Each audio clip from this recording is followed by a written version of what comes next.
Hello दोस्तों, welcome back to your channel. आप सभी का स्वागत है आपके अपने चैनल आर्या ऑफिशियल क्लासेस में। आप लोगों के प्यार और सपोर्ट की वजह से फाइनली हम लोग 35,800 का एक पूरा परिवार तैयार हो चुका है।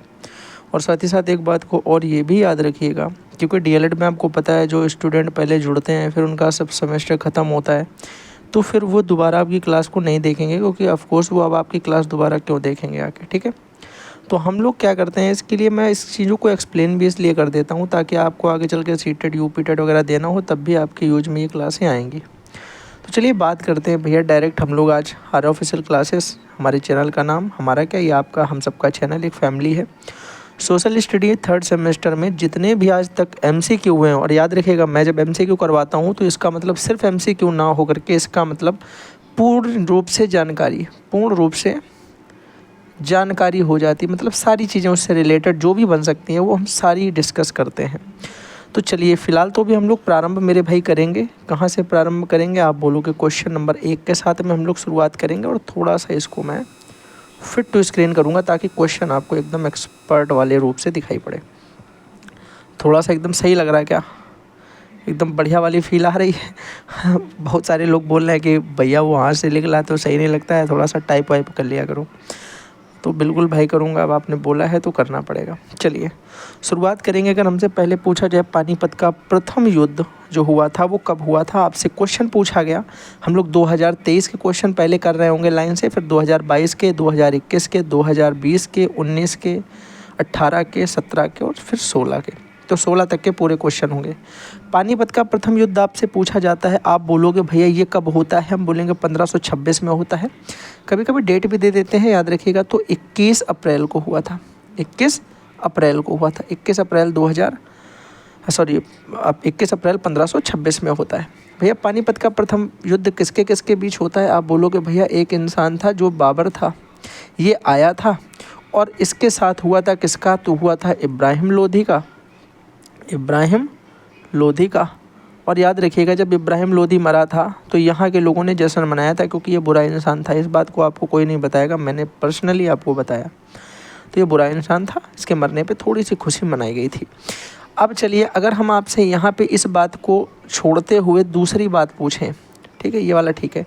अगर मैं आपसे यहाँ दूसरी बात पूछूँ कि भैया पानीपत का दूसरा भी तो एक युद्ध हुआ था, पानीपत का सेकेंड, और भैया एक हमने नाम और पढ़ा है पानीपत का थर्ड। तो पानीपत के कुल 3 युद्ध हुए, पहला, दूसरा और तीसरा। दूसरा बोलोगे भैया 1556 में होता है और तीसरा आपसे बोला जाए तो बोलोगे भैया 1761 में होता है। तो इन बातों को भी याद रखेंगे, थोड़ा थोड़ा अपने माइंड में इन चीज़ों को भी सेव रखेंगे। चलिए क्वेश्चन नंबर 2 की तरफ जल्दी से पढ़ते हैं। और क्वेश्चन नंबर 2 देखिए क्या पूछा गया। आपसे पूछा गया कि अकबर के दरबार के प्रमुख संगीतकार कौन थे। अकबर के दरबार के प्रमुख संगीतकार मेरे भाई अगर हम बात करें तो तानसेन थे। कौन थे? तानसेन। अबुल फजल एक उनके यहाँ के कवि इतिहासकार हैं। बीरबल उनके हाजिर जवाबी के लिए थे। टोंडरमल उनके राजस्व देखते थे, वित्त मंत्री बोल सकते हो आप, और साथ ही साथ राजस्व इनके देखते थे। और तानसेन जो थे वो अत्यधिक बढ़िया संगीतकार थे। कौन थे? संगीतकार। आपसे पूछा जा सकता है कि बताओ इनका रियल नाम क्या था। क्या पूछा जा सकता है? बताओ रियल वास्तविक नाम क्या था और तानसेन का भी वास्तविक नाम क्या था। क्वेश्चन जो बन सकता मैं सारे बता दूंगा। वास्तविक नाम, इनका वास्तविक नाम था रामतनु पांडे। और भैया अगर आपसे बीरबल का वास्तविक नाम पूछा जाता है तो जल्दी से बताइएगा क्या था। आपको पता होना चाहिए, मैंने आपको क्लास में करवाया भी है। महेश दास इनका नाम था। कमेंट बॉक्स छोड़ दो, कमेंट बॉक्स में जो क्वेश्चन देना होगा मैं आपसे पूछ लूँगा। चलिए मैंने आपके इनके नवरत्नों के बारे में भी ऑलरेडी क्लास में करवाया है। क्लास ज़्यादा लंबी हो जाएगी वरना मैं उसे भी करवा सकता था अभी। आपसे अगला क्वेश्चन पूछा गया कि जहांगीर के बचपन का नाम क्या था। जहांगीर के बचपन का नाम था सलीम। छोड़ छाड़ के अपने सलीम की गली, सबने गाना सुन रखा है। और साथ ही साथ खुर्रम अगर पूछा जाता है तो खुर्रम शाहजहां के बचपन का नाम है। शाहजहां के बचपन का नाम क्या मिलता है? बोलोगे खुर्रम मिलता है। याद रखोगे। तो शाहजहां के बचपन का नाम खुर्रम, जहांगीर के बचपन का नाम सलीम। जहांगीर के टाइम पीरियड को चित्रकला का स्वर्ण युग माना जाता है। चित्रकला का स्वर्ण युग आपसे पूछा जाता है कौन सा समय था, तो बोलोगे वो समय था भैया जहांगीर का। शाहजहां के समय को क्या माना जाता है भैया? स्थापत्य कला, या जो स्थापत्य कला ही बोलते हैं, उसका स्वर्ण युग इनके समय को माना जाता है। याद रखोगे क्या इन बातों को? जल्दी से एक बार बताओ। इतनी बातें समझ में आ गई, आगे बढ़ते हैं। चलिए, पूछा जाए कि बुलंद दरवाज़ा जो है, बुलंद दरवाज़ा का निर्माण किसने कराया? बुलंद दरवाज़ा मेरे भाई जो है अकबर इसका निर्माण कराते हैं। याद रखेंगे, इम्पॉर्टेंट है तो पूछा भी जा सकता है कि अकबर ने जब 1602 ईस्वी में मेरे भाई किसे जीता था? गुजरात को जीता था। जब गुजरात में विजय प्राप्त की है उसकी खुशी में मेरे भाई क्या बनवाया था इन्होंने बुलंद दरवाज़ा का निर्माण कराया गुजरात विजय में। आपसे पूछ सकता है कि गुजरात विजय में अकबर ने क्या बनवाया? 1602 ईस्वी में बुलंद दरवाज़ा बनवाया गया, आपसे पूछा जा सकता है। और बुलंद दरवाज़ा किसने बनवाया? अकबर ने, आप बता सकते हो। बात ख़त्म हो गई। अगले क्वेश्चन की तरफ आ जाओ। पूछा जाए आपसे कि शिवाजी की मेरे भाई राजधानी जो थी, शिवाजी की राजधानी, छत्रपति शिवाजी महाराज की राजधानी जो थी वो कहाँ थी? आप बोलोगे रायगढ़ में मेरे भाई इन्होंने अपनी राजधानी बनाई थी, क्योंकि आपको याद होना चाहिए 1674 ईस्वी में यहीं पे ये राजगद्दी पर बैठे थे। इन्होंने राजगद्दी पर सिंहासन पर बैठे कब थे मेरे भाई? आप बोलोगे ये 1674 में बैठे थे। इस बात को भी आपको याद रखना है। आगे अगर हम बात करते हैं वास्को डिगामा भारत कब आया, बाकी ऑप्शंस नीचे हैं, मैं आपको डायरेक्ट बता देता हूँ। 1498 ईस्वी में वास्को डिगामा भारत आया था। साथ ही साथ आप याद रखेंगे ये आके कहाँ सबसे पहले? केरल के कलिकट में। कहाँ पे मेरे भाई कहाँ आया था? केरल के कलिकट। मैंने आपको पढ़ाया भी है इस चीज़ के बारे में। कलिकट टापू पे आके उतरा, उस समय राजा वहाँ का मिजोरम था। ये सारी बातें हम लोग ऑलरेडी पढ़ चुके हैं। तो कलिकट में उतरे था, मिजोरम राजा था वहाँ का। केरल आया था, 1498 में आया था। पुर्तगाली था। अगर आपको याद होगा, मैंने आपको पूरा का पूरा, मैं इस तरीके से मैंने आपको क्लास करवाई है कि आपसे ये सारे क्वेश्चन बन जाएंगे, सारे के सारे क्वेश्चन आपको याद होना चाहिए। मैंने आपको फ्रांसिस्को दे अल्मीडा भी पढ़ाया है, मैंने आपको अल्बुकर्क भी पढ़ाया है। अल्बुकर्क वही है जो बीजापुर के राजा यूसुफ आदिल शाह से मेरे भाई क्या करता है? जीत लेता है गोवा को, ये वही आदमी है। साथ ही साथ ये फ्रांसिस्को दे अल्मीडा पहला गवर्नर था, आपको पता होना चाहिए। आपको मैंने शायद बताया है, अच्छी तरीके से सारी चीज़ों को याद भी करवाया है क्लास में। तो अगर आपने अभी तक क्लास नहीं देखी तो क्लास भी एक बार देख लीजिए, आपसे ये सारे क्वेश्चन खुद ब खुद ही बन जाएंगे। ठीक है, तो इसका आंसर मेरे भाई क्या हो जाएगा? बोलोगे 1498। चलिए अगला क्वेश्चन देखते हैं। आपसे अगला क्वेश्चन पूछा गया है मेरे भाई, इलाहाबाद की संधि कब हुई थी? क्या पूछा जा रहा है? इलाहाबाद की संधि जो है वो कब हुई थी? चलिए बताइएगा। आप बोलोगे भैया इलाहाबाद की संधि से सबसे पहले मेरे दिमाग में क्या आना चाहिए? इलाहाबाद की संधि हुई कब थी? आप बोलोगे भैया ये तो कुछ ऐसा याद आ रहा है कि जब बक्सर का युद्ध हुआ था ना। कब हुआ था बक्सर का युद्ध? 1764 में। उसी का जो अंत हुआ था 1765 में इलाहाबाद की संधि थी। और ये संधि किसके किसके मध्य हुई थी? बोलोगे भैया अंग्रेज़ों के बीच में, यानी रॉबर्ट क्लाइव था उनकी तरफ से, अंग्रेज़ों की तरफ से रॉबर्ट क्लाइव ने किया था मेरे भाई नेतृत्व। और दूसरी तरफ मुगल बादशाह कौन सा था? आलम शाह द्वितीय, यही तो था, इन्हीं के बीच में हुआ था मेरे भाई, हाँ या ना। साथ ही साथ इसमें नवाब के मेरे भाई जो है अवध का नवाब था। साथ ही साथ इसमें बंगाल का नवाब था। ठीक है, और इस समय याद रखिएगा जब इलाहाबाद की संधि हुई थी तो इस समय तक मीर कासिम ही मेरे भाई, मीर कासिम जो था ये हमारा बंगाल का नवाब था, बंगाल का नवाब। मैंने आपको ये पूरी स्टोरी बताई अगर आपको याद होगा कि भैया बंगाल का नवाब सबसे पहले कौन होता है? सिराजुद्दौला। सिराजुद्दौला के साथ कौन सा? प्लासी का युद्ध कब हुआ था? 1757 में। प्लासी वाले में मेरे भाई क्या होता है? सिराजुद्दौला को एक इंसान होता है जो उसका सेनापति धोखा दे देता। नाम क्या था? मीर जाफ़र। नाम क्या था? मीर जाफ़र मेरे भाई धोखा दे देता है। मीर जाफ़र को गद्दी पे बैठा दिया जाता है नवाब बना करके। कहाँ की गद्दी पे? बोलोगे भैया इसको बैठा दिया जाता है बंगाल की गद्दी पे नवाब के रूप में। लेकिन फिर इसको रॉबर्ट क्लाइव हटा देता है और किसे बैठाल देता है? मीर कासिम को बैठाल देता है बंगाल का नवाब बना करके। फिर जब वो मीर कासिम को हटाने की बात करता है तब ये क्या करता है? 1v1 कर देता है, हार जाता है। तो फिर ये साथ लेता है जाके किसका? अवध के नवाब का। फिर इनके साथ में जो मिक्स युद्ध होता है उसे हम बोलते हैं बक्सर का युद्ध, और जिसको समाप्त किया जाता है इलाहाबाद की संधि के द्वारा। और इसमें क्या क्या शर्तें थी? जो 7-8 शर्तें थी, मैंने आपको सारी शर्तें याद करवाई हैं अपने क्लास में। ठीक है, तो अगर आपने क्लास नहीं देखी तो प्लीज़ जाके क्लास ज़रूर देखिएगा जाके। ठीक है, चलिए अभी हम लोग बात करते हैं सहायक संधि प्रणाली की। तो सहायक संधि का नाम सुनते ही मेरे माइंड में 2 लोगों का नाम आना चाहिए। पहले नंबर पे तो भैया सर्वप्रथम इसका प्रयोग किसने किया था? सर्वप्रथम अगर इसका प्रयोग पूछा जाता है तो एक फ्रांसीसी गवर्नर मैंने आपको पढ़ाया है, फ्रांसीसी गवर्नर मैंने आपको एक पढ़ाया है जिसका नाम था डुप्ले। डुप्ले ने इसका सर्वप्रथम प्रयोग किया। और वैसे इसका जनक किसे माना जाता है, अगर आपसे ये पूछा जाता है तो लॉर्ड वेलेस्ली को इसका जनक माना जाता है। और इसके 3 लोगों ने हस्ताक्षर इसमें किए थे, हैदराबाद निजाम और वो जो भी थे, मैंने भाई आपको सारे के सारे ये क्लास में करवा रखे हैं। ठीक है, तो मैंने एकदम बेसिक से आपको जो पेड क्लास हो सकती थी उससे बेटर क्लास आपको दी है। ठीक है, आगे देखो प्रेरीज के मैदान, मैंने आपको सारे घास के मैदान एक क्लास में बता रखे हैं, जो हमारी प्लेलिस्ट में आपको इसी प्लेलिस्ट में फर्स्ट वाली क्लास मिलेगी, इंपॉर्टेंट क्वेश्चन वाली। उसमें मैंने आपको सारे घास के मैदान बता रखे हैं, सारे के सारे इंपॉर्टेंट वाले जितने हो सकते हैं। तो प्रेरीज घास का मैदान आपसे पूछा जाता है कहाँ पे है मेरे भाई, उत्तरी अमेरिका में है। कहाँ पे है, उत्तरी अमेरिका में। चलो बताओ अच्छा पंपास कहाँ पे है, बोलोगे पंपास भैया दक्षिण अमेरिका में है। और यहाँ पे भी कहाँ, स्पेशली भैया बताओ कि अर्जेंटीना में है, अर्जेंटीना में। ये वाला भी पूछा गया तो इसे भी अपने माइंड में सेव रखिएगा। पूछा जाता है कि कंगारू जो है, क्या पूछा जाता है आपसे क्वेश्चन, आपसे क्वेश्चन मेरे भाई पूछा जाता है कि जो कंगारू हैं वो किस महाद्वीप में पाए जाते हैं। कंगारू मेरे भाई ऑस्ट्रेलिया महाद्वीप में पाए जाते हैं। ये वाले बिल्कुल सिंपल क्वेश्चन था।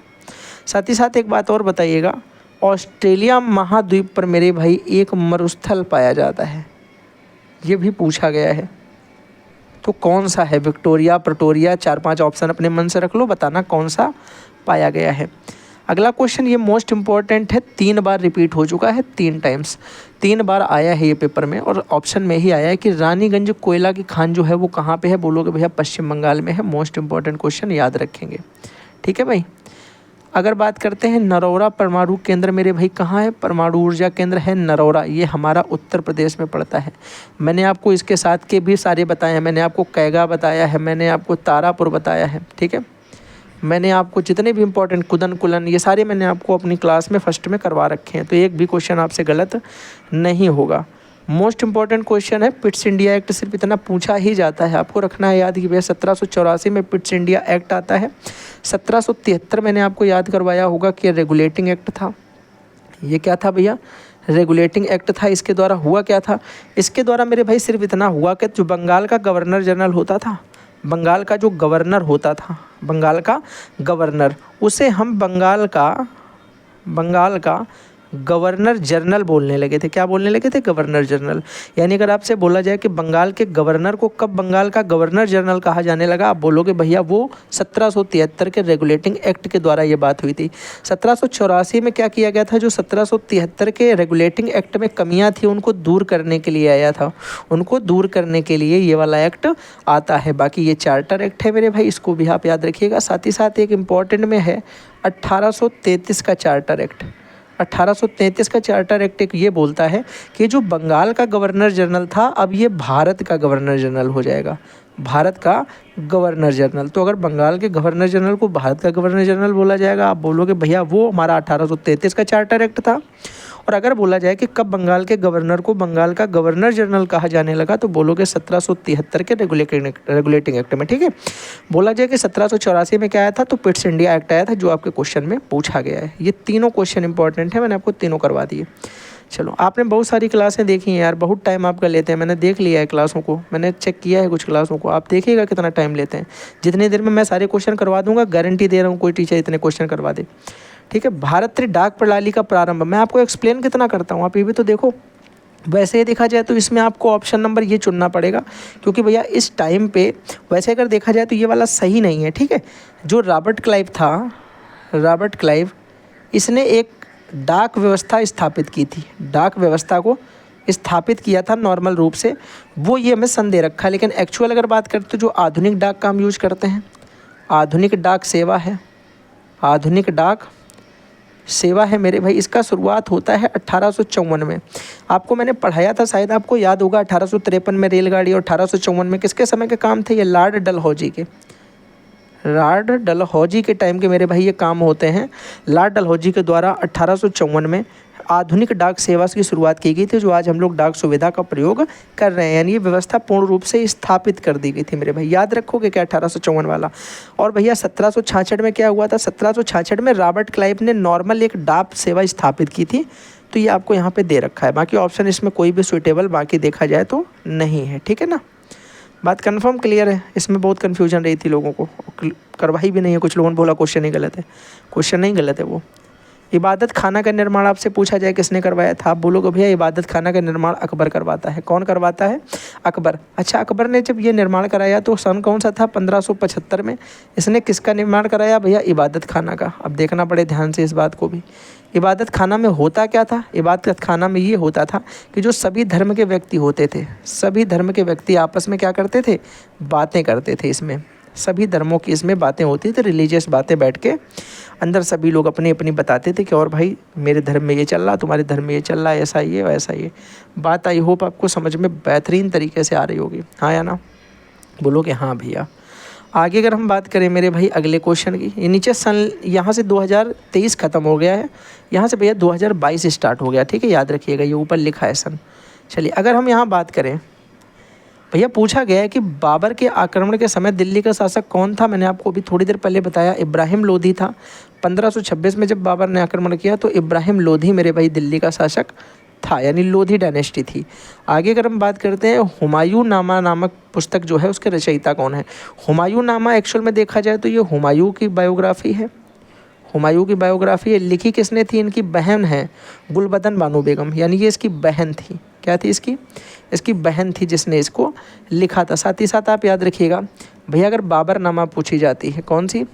बाबरनामा, तो याद रखिएगा बाबरनामा और तुझके बाबरी, तुझके बाबरी मेरे भाई दोनों सेम चीज़ें हैं, लेकिन तुझके बाबरी लिखी थी बाबर ने, और बाबरनामा किसने लिखी थी? अब्दुल रहीम खाने खाना ने। अब्दुल रहीम खाने खाना, अब्दुल रहीम खाने खाना। क्यों भैया, ऐसा क्यों? क्योंकि इन्हें भैया ये लिखी थी फ़ारसी में, अनुवाद किया था, लिखी नहीं थी, लिखी तो उसी ने थी, इसने अनुवाद किया था फ़ारसी में। तो भैया बाबर ने किस में लिखी थी? बाबर ने तुर्की में लिखी थी, बाबर ने तुर्की में लिखी थी तुझके बाबरी नाम से। इसी को बाबरनामा किसने बता दिया? फ़ारसी में बना दिया मेरे भाई अब्दुल रहीम खाने खाना ने। हुमायूं की पुस्तक, हुमायूं की बहन गुलबदन बानो बेगम ने हुमायूं नामा लिखी। सारी बातें कंफर्म, एकदम एक्सप्लेनेशन बढ़िया तरीके से समझ में आया। अगला क्वेश्चन पूछा गया है कि कालिंजर का दुर्ग, मेरे भाई कालिंजर का जो दुर्ग है वो कहाँ पे है? बुंदेलखंड में, यूपी में है। आगे बढ़ जाते हैं जल्दी से, आगे बढ़ जाते हैं जल्दी से। पानीपत का द्वितीय युद्ध देखो पूछ लिया गया, ये मेरे भाई कब हुआ था? 1556 में। किसके किसके बीच हुआ था? आप बोलोगे एक हिंदू राजा था हेमू, और उसके साथ हुआ था अकबर की सेना का, अकबर की सेना का। याद रखिएगा अकबर की सेना का नेतृत्व किसने किया था? बैरम खान ने। तो बैरम खान ने में ही मेरे भाई क्या किया था? हेमू को मारा था। इस बात को याद रखिएगा, अकबर ने अपने हाथ से इसकी हत्या नहीं की थी। एक्चुअल देखा जाए तो अकबर ने तो कोई युद्ध लड़ा ही नहीं था, वो युद्ध में क्या करता था? दूसरों से लड़वाता था। आपको हल्दी घाटी याद होगा, हल्दी घाटी 1576 में होता है, उसके बाद वो खुद कहाँ लड़ता है? वो तो भैया उसमें मान सिंह से लड़वा देता है, ठीक है। तो याद रखिएगा ख्वाजा मोइनुद्दीन चिश्ती की दरगाह अगर आपसे पूछी जाती है, किसकी भैया दरगाह पूछी जाती है? ख्वाजा मोइनुद्दीन चिश्ती की दरगाह जो है वो अजमेर में है। इस बात को भी हम याद रखेंगे, ठीक है ना, सही बात है, अजमेर में है, ठीक है। आगे अगर हम बात करें, यहाँ बताइएगा क्वेश्चन है कि किस देश के व्यापारी सबसे पहले भारत आए थे? सबसे पहले मेरे भाई कौन आता है? पुर्तगाली आते हैं, जो है 1498 में आते हैं ये। तो याद रखेंगे भैया सबसे पहले पुर्तगाली आए थे, पुर्तगाली के बाद मेरे भाई कौन आया था? अंग्रेज आए थे, अंग्रेज के बाद डच आए थे, और डच के बाद मेरे भाई फ्रांसीसी आए थे। ये डा डमरा बनाया, ठीक है, डा डमरू डच वाला, मेरा डा डी बना दो, ठीक है। तो भैया हमें याद रखना है कि PADF, यानी पुर्तगाली आए, फिर अंग्रेज आए, फिर डच आए, फिर फ्रांसीसी आए हैं। बातें याद रखेंगे। लेकिन एक अंतर इसमें मैंने आपको जब क्लास पढ़ाया तो बताया था, इन्होंने अपनी कोठी डाली 1613 में, इसने डाल दी थी 1602 में। आया बाद में, कोठी पहले डाली, आया पहले, कोठी बाद में डाल पाया। पुर्तगालियों ने अपनी कोठी कहाँ डाली? फ्रांसीसियों ने अपनी कोठी कहाँ डाली? फ्रांसीसियों की तरफ से जो है किसने क्या किया? डचों की तरफ से किसने? मैंने आपको ये सारी बातें एक एक बात को बड़े अच्छे तरीके से कंफर्म किया है मेरे भाई। डच कहाँ के निवासी थे? हॉलैंड के। ये वाला क्वेश्चन भी पूछा गया तो मैंने आपको बताया है, याद रखोगे? यार याद रखना पड़ेगा तुमको भाई मेरे, क्योंकि मैंने तुमको इतने मन से चीज़ें समझाई हैं, तुम भूल नहीं सकते हो। इलाहाबाद की संधि आपसे अगर पूछी जाती है, एक बार करवा चुका हूँ 1765 में, और 1764 का मेरे भाई जो ये युद्ध था बक्सर वाले का, उसी का नतीजा था ये ठीक है ना, बक्सर का ही नतीजा था ये। चलो, पिट्स इंडिया एक्ट दोबारा पूछा गया, देखो रिपीटेड क्वेश्चन मैंने बताया। आगे आ जाओ। बंदोबस्त प्रणाली की शुरुआत किसने की? ये भी एक बहुत इंपॉर्टेंट क्वेश्चन में से आता है। पूछा जाता है स्थायी बंदोबस्त या बंदोबस्त प्रणाली के जनक कौन है? तो मेरे भाई कौन हो जाएगा? Lord Cornwallis. लॉर्ड कॉर्नवालिस जो हैं इन्हीं को हम क्या बोलते हैं? बंदोबस्त प्रणाली का जनक बोलते हैं। अच्छा बताओ, आपसे सिविल सेवा का जनक पूछा जाए, किसका जनक? सिविल सेवा का जनक पूछा जाए तो बताइएगा कौन है। चलिए, मैंने आपको क्लास में ऑलरेडी ये सारी चीज़ें पढ़ा रखी हैं, तो कोई दिक्कत वाली बात आपको महसूस इसमें नहीं होगी।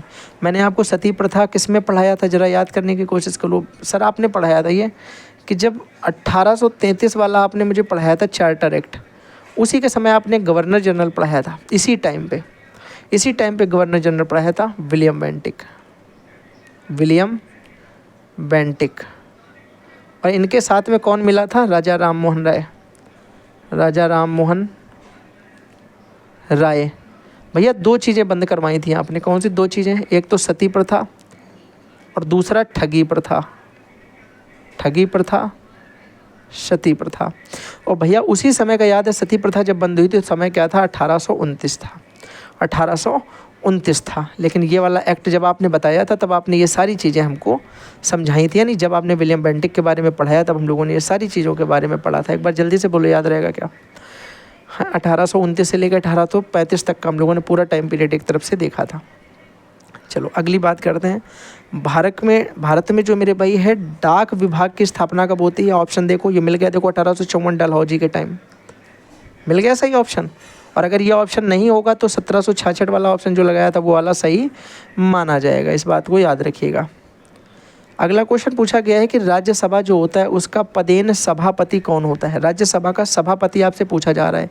राज्यसभा का सभापति तो भैया हमको याद है कि आपने पढ़ाया था उपराष्ट्रपति होता था, यही तो पढ़ा था क्या? ये यार कुछ अलग पढ़ा था? यही पढ़ा था भैया कि राज्यसभा का जो सभापति होता है उपराष्ट्रपति होता है। आपने एक चीज़ और बीच में बताई थी कि एक अनुच्छेद है, अनुच्छेद कौन सा भैया? 64 में ये बात कही भी गई है, ये भी पूछा जा सकता है कि अनुच्छेद 64 के अनुसार उपराष्ट्रपति जो होता है वो राज्यसभा का सभापति होता है, पदेन सभापति होता है या अध्यक्ष होता है। तो राज्यसभा का अध्यक्ष उपराष्ट्रपति। और बताओ जरा, लोकसभा का अध्यक्ष भी पढ़ाया था, लोकसभा का भी भैया अध्यक्ष पढ़ाया था। तो लोकसभा के अध्यक्ष में किसको पढ़ाया था? जल्दी से बताओ एक बार, स्पीकर पढ़ाया था कि नहीं पढ़ाया था? चलिए, अगर हमसे पूछा जाता है रूबी है, देखो ये क्वेश्चन बहुत सारे टीचरों ने कुछ भी बता दिया है, कोई उनको मतलब नॉलेज के बारे में उनको नहीं पता चला, बोला भैया तांबा नहीं है, लोहा नहीं है, कोयला नहीं है, अब्रक है। एक्चुअल में बताऊँ तो तुम्हें रूबी मेरे भाई अब्रक भी नहीं है, पर ऑप्शन सुइटेबल यही है। रूबी अब्रक नहीं होता है, रूबी मेरे भाई अब्रक ना होकर रूबी एक रत्न होता है जिसको हम लोग इंग्लिश में बोलते हैं माइका, ठीक है? तो ये एक रत्न होता है, ये कोई अभ्रक नहीं होता है। बट हमें ऑप्शन में इसका अभ्रक ज़्यादा बेटर मिल रहा है तो हम लोग यहाँ पे अभ्रक को ही चूज किया था। तो इस बात को थोड़ा सा एक्सप्लेन अगर टीचर करते तो ज़्यादा बेटर रहता, फिर भी कोई बात नहीं, बात करते हैं। भारत में कितने राष्ट्रीय जलमार्ग हैं मेरे भाई? 111 राष्ट्रीय जलमार्ग हैं। और ये मेरे भाई आपको याद होना चाहिए 2016 के हिसाब से हैं, ठीक है? आगे बात करें, निम्नलिखित में से संचार का साधन नहीं है। संचार का साधन कौन सा नहीं है यार? ये क्वेश्चन क्यों डाला है? हेलीकॉप्टर नहीं है।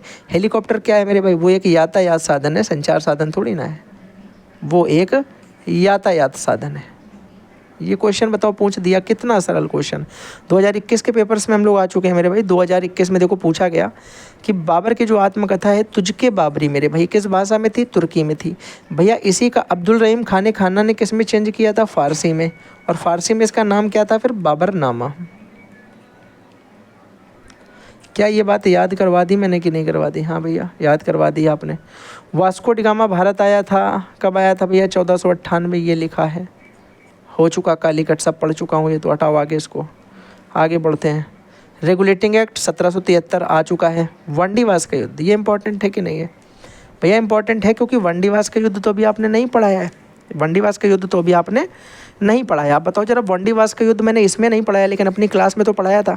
जब मैंने आपको थ्योरेटिकल क्लास करवाई है, वनडीवास वाला किस में पढ़ाया था भैया? ये आपने सेकंड क्लास में पढ़ाया जिसमें आपने यूरोपियों का आगमन पढ़ाया था, यूरोपियों का आगमन और गवर्नर जनरल, उसमें आपने ये वाली बात बताई थी। पहली क्लास में आपने क्या पढ़ाया था? पहली क्लास में मैंने मराठा और मुग़ल पढ़ाया था, मुग़ल और मराठा पढ़ाया था। तीसरी क्लास में भैया आपने क्या पढ़ाया था? तीसरी क्लास में आपने पॉलिटी यानी राज्य व्यवस्था पूरी पढ़ाई है। तो इनसे बाहर कोई क्वेश्चन आ रहा है कि जितना अभी तक पढ़ चुके हो? एक भी क्वेश्चन इनसे बाहर का नहीं है। आप बोलोगे भैया वांडीवास का तो अंतिम युद्ध हुआ था, हमको याद है कि ये 1760 में हुआ था, लेकिन ये अंतिम नहीं बोला जा सकता। भैया आपने एक और बताया था कि 1763 वाला, जो 1763 तक युद्ध चला था, थर्ड वाला कर्नाटक का, उसी का एक ये हिस्सा था, उसी का ही एक ये हिस्सा या भाग था। किसके किसके मध्य हुआ था भैया? जल्दी से बताओ एक बार।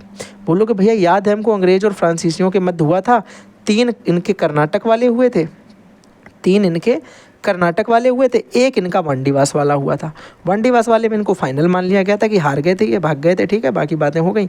और लेकिन जो 3 और हुए थे भैया, वो भी तो बताए थे भैया। एक कर्नाटक फर्स्ट बताया था, एक कर्नाटक सेकंड, एक कर्नाटक थर्ड। भैया कर्नाटक फर्स्ट कब हुआ था जरा बताओ भैया? 1746 से बताया था आपने कुछ, कि 1746 से लेकर के कुछ हुआ था। हाँ हाँ ठीक है, अच्छा तुमको याद है, बढ़िया बात है। पर 1746 से कब? 1746 से 48।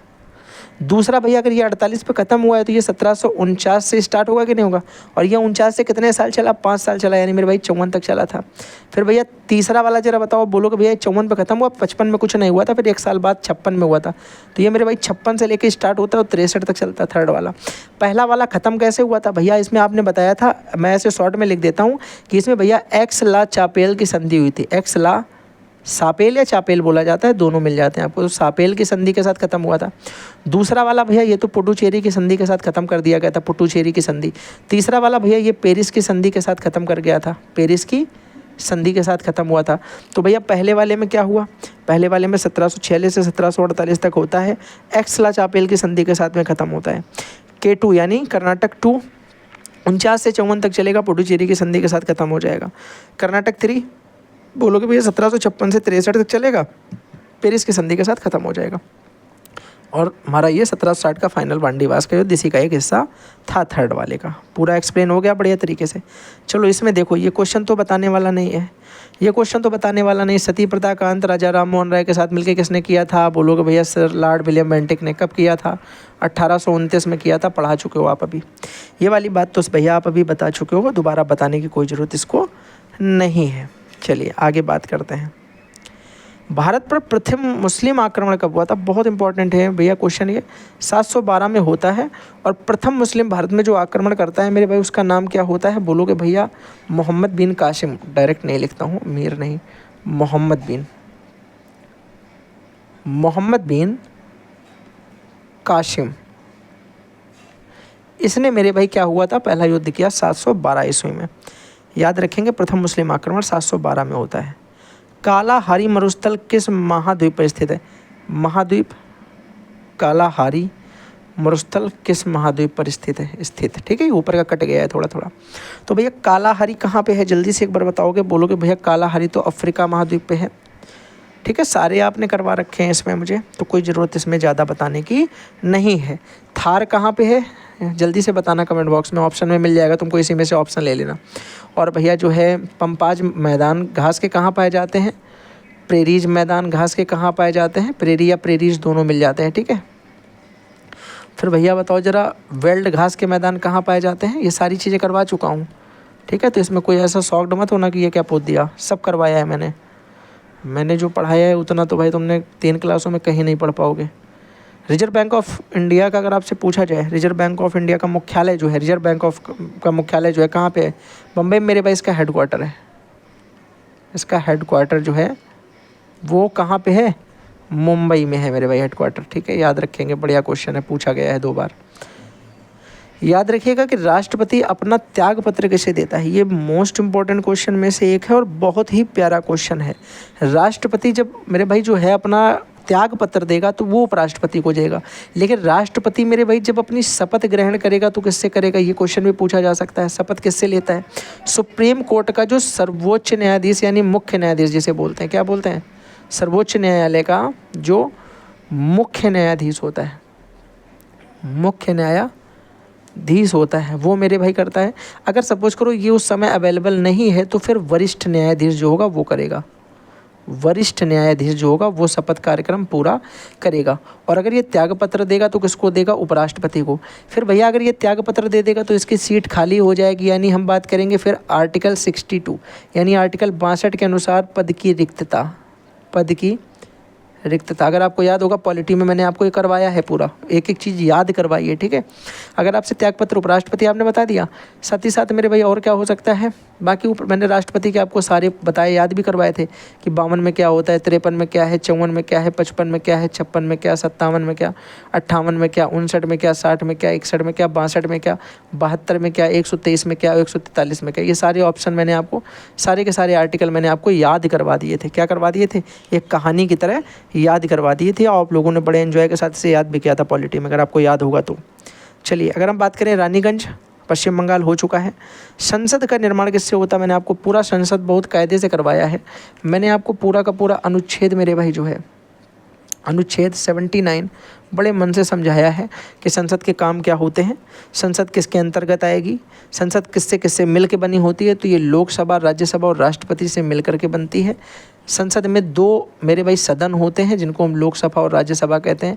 फिर हमने ये भी पढ़ा है कि लोकसभा आर्टिकल 81 में, राज्यसभा आर्टिकल 80 में, इनके बारे में भी डिटेल्ड पढ़ा है कि इसमें जब हमें किसी के एंट्री सदस्य चाहिए तो उसकी एज कितनी होनी चाहिए, इसमें एज कितनी होनी चाहिए, राष्ट्रपति के लिए एज कितनी होनी चाहिए, उपराष्ट्रपति के लिए एज कितनी होनी चाहिए, सारी बातें।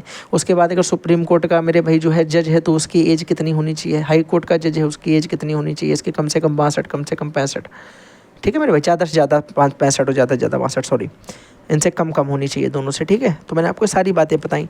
राष्ट्रपति के लिए 35 होनी चाहिए, उपराष्ट्रपति के लिए 35 होनी चाहिए, लोकसभा के लिए मेरे भाई जो है 25 होनी चाहिए, राज्यसभा के लिए कम से कम 30 होनी चाहिए।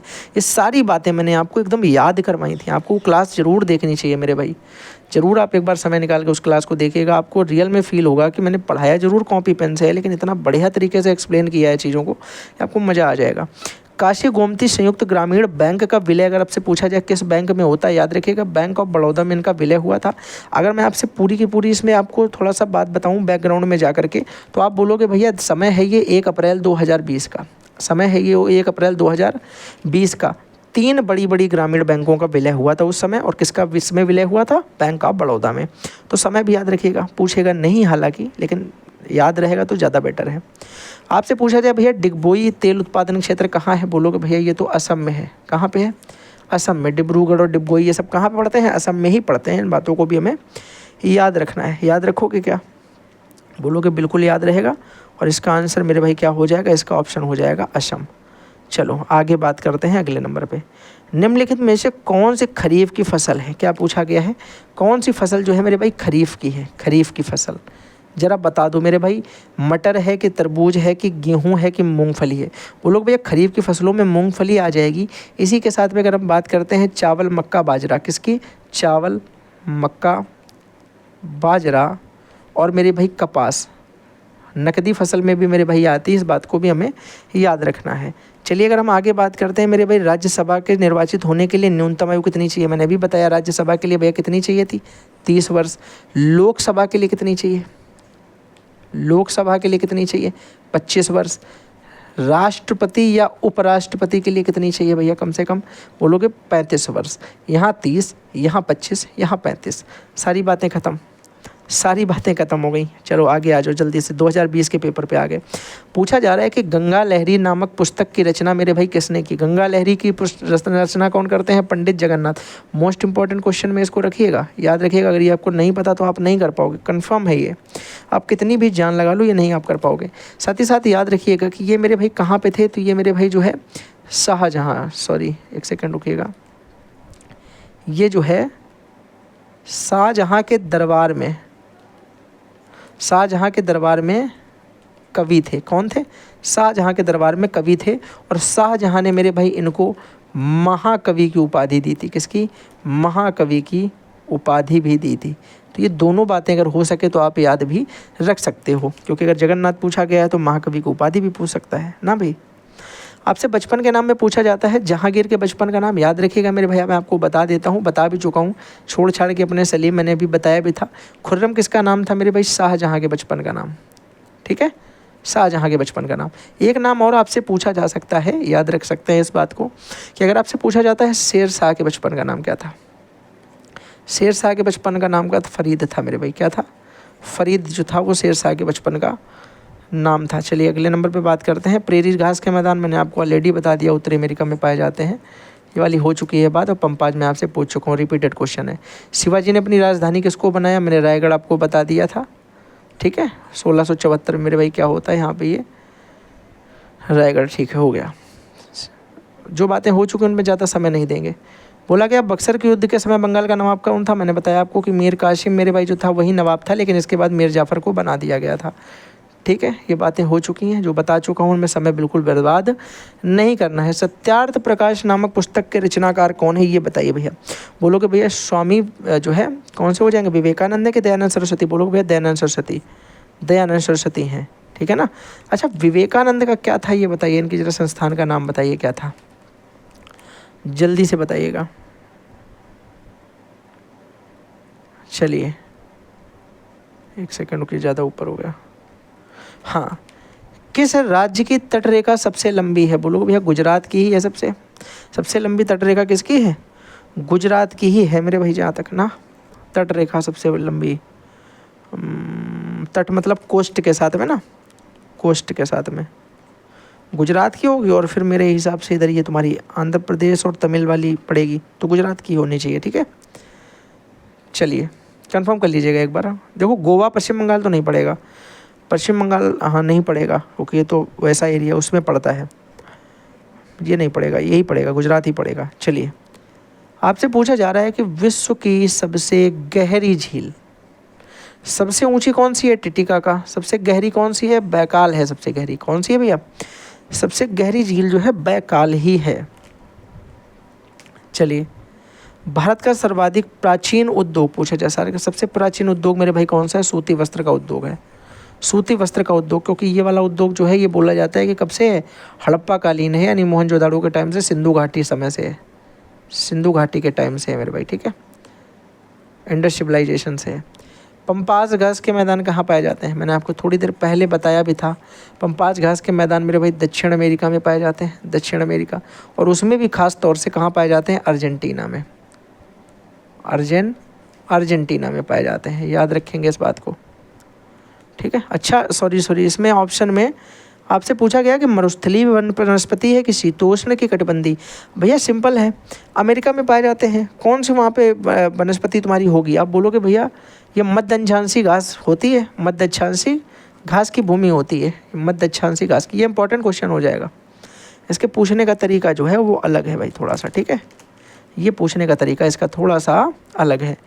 पूछा जा रहा है कि राज्य के नीति निर्देशक तत्व लिए गए हैं, कहाँ से लिए गए भैया? आयरलैंड से लिए गए थे। इनको किस भाग में रखा गया है? इनको भाग 4 में रखा गया है। इस बात को भी हमें याद रखना पड़ेगा। चलिए आगे बात करते हैं। राज्यसभा के सदस्यों का चुनाव होता है, ये मोस्ट इम्पॉर्टेंट क्वेश्चन है और इसको समझना बड़ा ही हमारे लिए लॉजिकल है। राज्यसभा का अगर हम बात करते हैं मेरे भाई, तो बोलोगे कि मतदाताओं द्वारा तो प्रत्यक्ष रूप से ऐसे नहीं होता है, लोकसभा द्वारा मेरे भाई ऐसे नहीं बोल सकते हैं। ठीक है, ये होता है राज्य की विधानसभा द्वारा, आप ऐसे बोल सकते हो। ये वाला ऑप्शन इसमें सुटेबल होगा, बाकी तो नहीं होंगे। ऑप्शन के हिसाब से यही ऑप्शन सुटेबल होगा। बाकी मैंने आपको कैसे होता है ये सारी बातें डिटेल में पढ़ा रखी हैं, तो आप ये मत सोचिएगा। भारतीय संविधान की अनुसूची आपसे पूछी गई, आप बोलोगे भैया इसमें 12 दे रखी हैं। वर्तमान में 12 हैं, वर्तमान में 12 हैं। और पहले कितनी थी? पहले बोलोगे भैया 8 थी। उसके बाद आप इसमें याद भी होंगी आपको कि भैया 1952 का जो 1952 का ही जो संविधान संशोधन 9वीं उसमें जुड़ती है, फिर 10वीं 11वीं 12वीं इस तरीके से जुड़ती रहती हैं। आपको ये बातें पता 73 में 11वीं, फिर 74 में 12वीं पंचायती राज और दल बदल और नगर पालिका वाली, ये सारी बातें आपको मैंने ऑलरेडी पढ़ा रखी है मेरे भाई। ठीक है, अगर हम बात करते हैं भारतीय रिजर्व बैंक का मुख्यालय कहाँ, मैंने आपको बताया भी था अभी थोड़ी देर पहले कि इसका हेडक्वार्टर जो है कहाँ पे है? मुंबई में है। एनर्जी थोड़ी सी डाउन लग रही है क्या मेरी? मेरा गला नहीं थोड़ा सही आज। निम्नलिखित में कौन सा कर सरकार का आय का स्रोत नहीं है? ऐसा इनमें से कौन सा कर है जो सरकार को आय का स्रोत वो नहीं सरकार के लिए बनता है? जल्दी से बताओ वो कौन सा कर है? बोलो जल्दी से। आप बोलोगे भैया वो कर है हमारा भू राजस्व कर। कौन सा वाला? भू राजस्व कर। ये सरकार के आय का स्रोत नहीं है। 2019 की बात करें, देखो पिट्स इंडिया एक्ट 3 बार पूछा गया है। कब आया था? 1784 में। आगे आ जाओ। 1784 हो गया। ये क्या पूछा गया? तुझक बाबरी, तुझक बाबरी नहीं, तुझके बाबरी होता, ठीक है। ये जो भी लिखा है अब आप समझो, तुझके बाबरी ही बोला गया है, तुर्की भाषा में है, पूछा जा चुका 2 बार। फारसी में अनुवाद किसने किया? अब्दुल रहीम खान ने खाना। चित्रकला का सर्वाधिक विकास मेरे भाई, चित्रकला का पूछा गया है, देखो फिर से। चित्रकला का सर्वाधिक विकास किसके समय हुआ था? जहांगीर के शासनकाल में हुआ चित्रकला का सबसे ज़्यादा। और स्थापत्य कला का किस में हुआ था? बोलोगे भैया शाहजहाँ के शासनकाल में, ठीक है। स्थायी बंदोबस्त प्रणाली भैया दोबारा पूछा गया क्वेश्चन। स्थायी बंदोबस्त आपको याद होना चाहिए, थोड़ी देर पहले इस पे हम लोग ऑलरेडी बात कर चुके हैं। कॉर्नवालिस स्थायी बंदोबस्त के लिए जाने जाते हैं, ठीक है। वॉरेन हेस्टिंग्स के बारे में आपको क्या क्या याद है भैया? वॉरेन हेस्टिंग्स का इंपॉर्टेंट आपने पढ़ाया था कि 1772 में इसने वो जो कर थे वो बंद कर दिए थे, मतलब सॉरी कर नहीं बंद किए थे यार। इसने जो 26 लाख रुपए मुगल को पेंशन दी जाती थी वो बंद कर दी थी। फिर आपको याद होगा भैया 1774 में इसने सर्वोच्च न्यायालय कलकत्ता में बनवाया था। कलकत्ता में इसने मेरे भाई दीवानी और फौजदारी अदालतें भी बनवाई थी। दीवानी और फौजदारी अदालतें भी बनवाई थी भैया इसके समय। इसी के समय 1781 में पहला मदरसा बनाया गया था मुस्लिम शिक्षा हेतु। इसी के टाइम पे मेरे भाई कुछ और भी होता है क्या? 1773 का रेगुलेटिंग एक्ट इसी के टाइम आता है। रेगुलेटिंग एक्ट जिसके द्वारा ये क्या भारत का पहला गवर्नर जनरल बना था, सॉरी बंगाल का। भारत का तो पहला बनेगा विलियम बेंटिक, बंगाल का पहला क्या बना था? गवर्नर जनरल बना था। ये बातें भी आपको सारी मैंने क्लास में ऑलरेडी करवाई थी। रॉबर्ट क्लाइव ने मेरे भाई क्या किया था? इसने जो है क्या किया था मेरे भाई? इसने कुछ तो यार किया था जिसको इसने बंद करवा दिया था। इसने एक वो ओपन कर दिया था जिसमें द्विसदन होते थे, 2 तरीके के, मतलब वो होती थी, उसको क्या बोलते हैं यार, मैं कैसे भूल सकता हूँ, वो चीज़ इतनी इम्पोर्टेंट थी। चलिए कोई नहीं, आप क्लास एक बार देखिएगा आपको पता चल जाएगा वो क्या था, ठीक है। द्वैध शासन बोलते थे उसको। हाँ देखो ये कैसे भूल सकता था, द्वैध शासन, ये इसने बंद करा दिया था। इसमें ये होता था कि अगर काम कोई ईस्ट इंडिया कंपनी करती है, नाम किसका होता था कि वो गवर्नर करा रहा है, लेकिन कर कौन रहा है? East India company. तो इसके चक्कर में इसने बड़ा भुगतान किया अपनी ज़िंदगी का, तो उसने इसको बंद करा दिया। इसने बोला द्वैध शासन नहीं चलेगा। किसके सिफारिश में मेरे भाई इसने बंद करवाया था? Board of controller. ये सारी बातें एक एक चीज़ मैंने आपको अपनी सेकंड क्लास में करवाई है, बहुत डिटेल के साथ में लिख करके, ठीक है, बहुत ज़्यादा डिटेल के साथ में। पूछा जाए आपसे कि अकबर के प्रसिद्ध दरबारी संकेतक कौन थे? तानसेन। 2 बार क्वेश्चन रिपीट हुआ, ठीक है।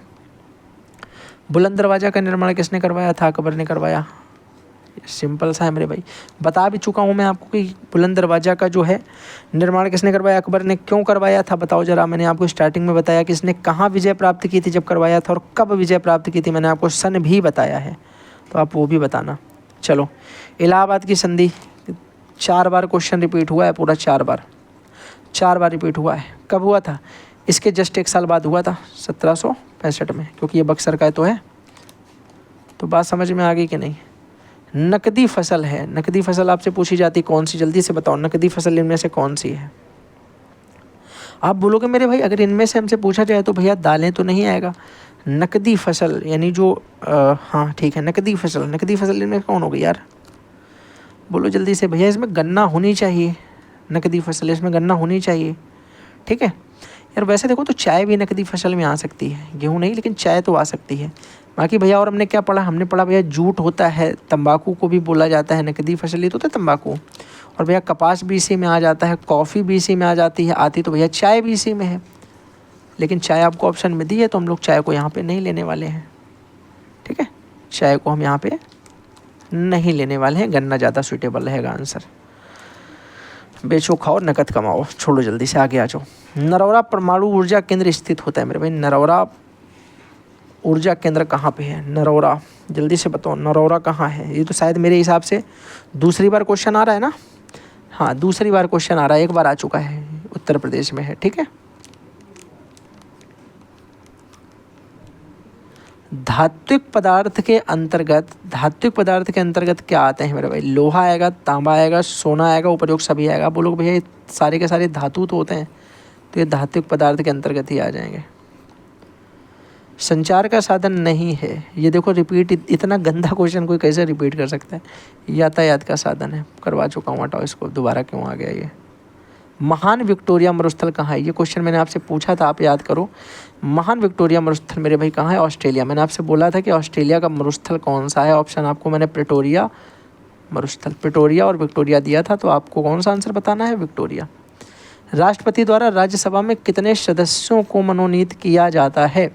भैया कितने सदस्य होते हैं? ऑप्शन में तो मुझे इसमें एक भी नहीं लग रहा है, क्योंकि 12 सदस्य मनोनीत किए जाते हैं। 12 सदस्य, हाँ ये दे रखा ऑप्शन, 12 सदस्यों को मनोनीत किया जाता है। अच्छा, आपको अगर याद होगा, मैंने आपको एक चीज़ बड़ी प्यारी इसमें समझाई है। मैंने आपको बताई कि पहले मेरे भाई जो है राज्यसभा में भी शायद 2 सदस्य चुने जाते थे। लोकसभा में, लोकसभा या राज्यसभा किसमें चुने जाते थे? 2 सदस्य जो आंग्ल वाले होते थे वो चुने जाते थे, उनको बंद कर दिया गया था। तो कौन सा संविधान संशोधन था, कौन सा संविधान संशोधन था जिसके द्वारा ये वाली बात हुई थी कि अब जो है राष्ट्रपति 2 आंग्ल को नहीं चूज करेगा? जल्दी से बताओ एक बार ये। मैं आपके लिए यहाँ पे थोड़ी देर रुक भी सकता हूँ अगर आप चाहो तो, लेकिन आपको इसका आंसर एकदम सही सही देना है और जल्दी से देना है। बताओ जल्दी, फास्ट एंड फ्यूरियस तरीके से, रफ्तारे बयां करके। अरे क्या गिर गया, 1 सेकंड रुकिएगा भैया।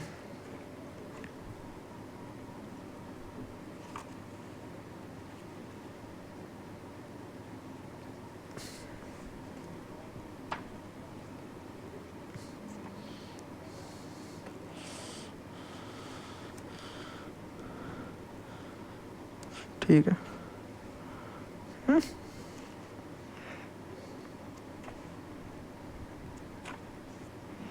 चलिए बताइए,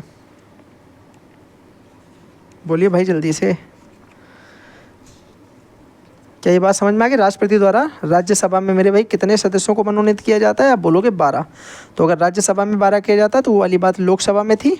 तो लोकसभा में मेरे भाई जो है 2 को सदस्यों को चूज करना, आंग्ल वाले जो चूज किए जाते थे वो बंद करा दिया गया। किस अनुच्छेद संशोधन के द्वारा किया गया था? बताओ जल्दी, किस संविधान संशोधन के द्वारा ये वाली बात कही गई थी?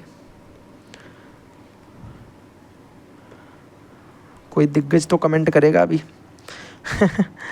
बोलोगे भैया संविधान संशोधन आपने पढ़ाया था 104।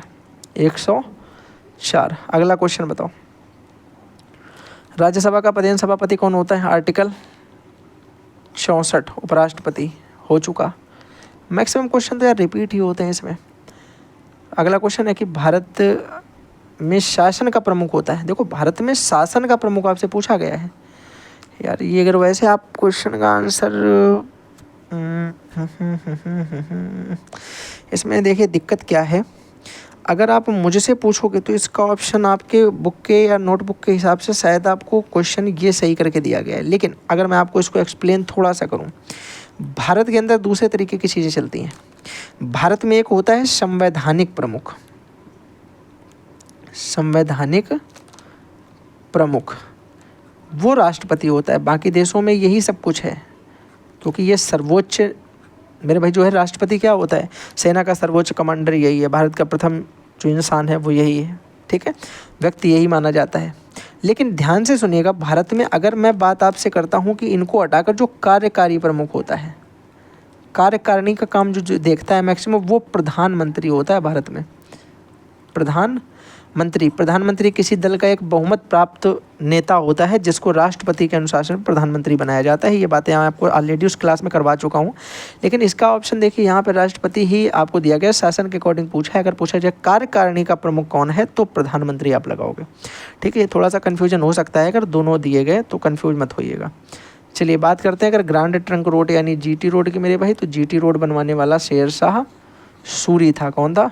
शेरशाह सूरी था मेरे भाई, जिसने GT रोड का निर्माण करवाया। इसके बचपन का नाम क्या था? फरीद था। इस बात को याद रखिएगा, पूछा जाता है, ठीक है। आगे आ जाओ। मुगल काल में चित्रकला जहाँ दिखेगा जहांगीर बिना सोचे समझे लगा देना है। आगे चलिए जल्दी से। अंग्रेजों और फ्रांसीसियों के मध्य कर्नाटक के कितने युद्ध हुए? 3 युद्ध हुए थे। तीनों के तीनों मैंने आपको भी थोड़ी देर पहले एक्सप्लेन किए थे। 1746 से लेकर के मेरे भाई 48 तक जाता है। फिर अगला 1749 से लेकर मेरे भाई 5 साल यानी 54 तक जाता है। फिर इसके बाद तीसरा वाला जो था मेरे भाई वो 1756 से लेकर के 63 तक जाता है। और इसी के बीच में एक 1760 में वांडीवास हो जाता है, ठीक है। एक्सला चापेल संधि के द्वारा बंद, पुडुचेरी की संधि द्वारा, पेरिस की संधि द्वारा, और मेरे भाई ये फाइनल युद्ध जिसमें फ्रांसीसियों की हार होती है। ये सारी बातें हम लोग ऑलरेडी पीछे कर चुके हैं। भारत में अंग्रेजों के साम्राज्य के संस्थापक अगर आपसे पूछे जाते हैं, देखो अंग्रेजों का साम्राज्य संस्थापक यानी स्थापना करने वाला आप किसको मानते हो, इनमें से किसको आप मानते हो? मेरे हिसाब से मेरे भाई रॉबर्ट क्लाइव हुआ ना भाई। अच्छा, आयरकोट का नाम मैंने आपको स्पेशली बताया भी था, अगर आपको याद होगा। आयरकोट का नाम मैंने आपको स्पेशल बताया था। बताओ ये किसके तरफ से मैंने आपको स्पेशल नाम बताया था? ये स्पेशल नाम कब बताया था और किसके लिए बताया था? ये दोनों बातें आपको बतानी है, कब बताया था और किसके लिए बताया था। ये आयरकोट वाला नाम आपको कंफर्म जरूर करना है भैया, उसको छोड़िएगा मत, क्योंकि वो आपको याद रखना पड़ेगा, ठीक है। डुप्ले कौन था, अल्मीडा कौन था, और रुक जाओ एक क्वेश्चन इसी में और बना दो, अल्बुकर्क कौन था, अल्बुकर्क कौन था, इसने गोवा जो जीता था वो किससे जीता था, सारी बातें, ठीक है, कोई बात नहीं छोड़नी है। सबसे अधिक जनसंख्या घनत्व वाला महाद्वीप कौन सा, सबसे ज़्यादा एशिया, ये तो कोई पूछने वाली बात नहीं है। इसमें आप अगर ये भी लिख सकते हो कि भैया लगभग 2/3 है पूरे का, 66% जनसंख्या इसी में है। चलिए, शक्ति का गैर परंपरागत स्रोत, गैर परंपरागत का मतलब होता है नवीकरणीय स्रोत। नवीकरणीय कौन कौन सी होती है भैया? मृदा होती है, सोलर होती है, पवन वाली होती है, तो वो जो ख़त्म नहीं होती हैं वही तो होती हैं। तो इसमें सौर ऊर्जा हो जाएगी जो ख़त्म नहीं, बाकी तो ये सारी ख़त्म हो जाएंगे, तो ये नवीकरणीय नहीं है। अनवीकरणीय है, परंपरागत है। आप गैर परंपरागत पूछोगे तो कौन सा हो जाएगा? वही हो जाएगा। चलिए बात करते हैं ग्रीन इंडिया मिशन प्रारंभ, वही मोस्ट इंपॉर्टेंट क्वेश्चन लगाइए इसको। कुछ क्वेश्चन ऐसे होते हैं ना कि अगर आपको याद है तभी आप कर पाओगे, वरना आप नहीं कर पाओगे। मोदी जी के साथ आया था ग्रीन इंडिया मिशन 2014, याद तो बहुत जल्दी तुम कर लेते हो यार चीज़ों को। रानीगंज कोयला खान, पश्चिम बंगाल, 5 से 6 बार हर बार आ रहा है। न्यायपालिका का कार्य नहीं है, न्यायपालिका का कौन सा काम नहीं है? संविधान की रक्षा करना इसका काम नहीं होता है क्या? होता है भैया। मौलिक अधिकारों की रक्षा बिल्कुल करते हैं, आर्टिकल 32 के अकॉर्डिंग हम लोग इसी में तो मेरे भाई न्यायपालिका में ही तो जाते हैं, सर्वोच्च न्यायालय में रिट जारी करने। न्यायिक पुनरावलोकन बिल्कुल करते हैं, लेकिन मेरे भाई कानून का क्रियान्वयन नहीं करता है। कानून का बहुत ज़्यादा बड़ा हो गया यार ये, सॉरी, कानून का बोलोगे भैया, क्रियान्वयन नहीं करता है। कानून में एक जो व्यवस्थापिका, 3 भाग मैंने आपको बताए थे, आपको याद होने चाहिए। व्यवस्थापिका एक था, दूसरा कार्यपालिका था, और तीसरा न्यायपालिका था। व्यवस्थापिका में कानून बनता है, न्यायपालिका में कानून को क्या, कार्यपालिका में कानून को लागू किया जाता है, और न्यायपालिका का काम होता है कानून को मनवाना। इन्होंने बोल दिया कि भारत के नागरिक के लिए ये बातें हैं, तो ये उसको लागू करेंगे कि भारत के नागरिक के लिए ये बातें हैं, और फिर जो नागरिक की बातें होंगी नहीं होती हैं उसके बारे में ये हमारा जो है अपराधों का और निर्दोषों का जो है, दोष का क्या करेगा, जान पहचान ये करेगा न्यायपालिका। तो देखो, रक्षा किसी की करनी है, यानी उसको अपराध से बचाना है, रक्षा करना, यहाँ पे पुनरावलोकन करना, लेकिन ये क्रियान्वयन करने वाला काम इसका नहीं है। याद रखोगे, तीनों पार्ट को याद रखना है इनको, ठीक है, सिर्फ एक को नहीं। चलो आगे बात करते हैं। आपको डिटेल्ड क्लास अगर इसकी चाहिए तो आप ले सकते हो, किसी भी तरीके की कोई दिक्कत नहीं है। चलिए यहाँ पे बात करते हैं, थोड़ा सा छोटा करना पड़ेगा, फिर भी नहीं दिख रहा, फिर भी देखो हो जाएगा जितना है। बोला है उच्चतम न्यायालय के किसी न्यायाधीश के महाभियोग के पद से हटाने की शक्ति निम्न में से किसको है? ये बोला गया होगा आगे आपसे कि निम्नलिखित में से किसको हटाया जा सकता है। आप बोलोगे भैया ये पावर संसद के पास होती है, बात खत्म। इतना हमें इसमें छेड़खानी प्रश्न के साथ नहीं करनी है। संसद का उच्च सदन कौन सा होता है? संसद का उच्च सदन भैया, उच्च सदन को बोला जाता है राज्यसभा, और निम्न सदन को बोला जाता है लोकसभा। निचला सदन लोकसभा है, उच्च सदन राज्यसभा है, द्वितीय सदन राज्यसभा है, और ये हमारा प्रथम वाला लोकसभा है। चलिए आगे बात करते हैं। राष्ट्रपति का नामांकन होने हेतु कितने प्रस्तावक और अनुमोदक चाहिए होते हैं? भैया 50 प्रस्तावक और 50 ही अनुमोदक चाहिए होते हैं। ये इंपॉर्टेंट क्वेश्चन है, रिपीट होने के चांसेस के बहुत ज़्यादा हैं।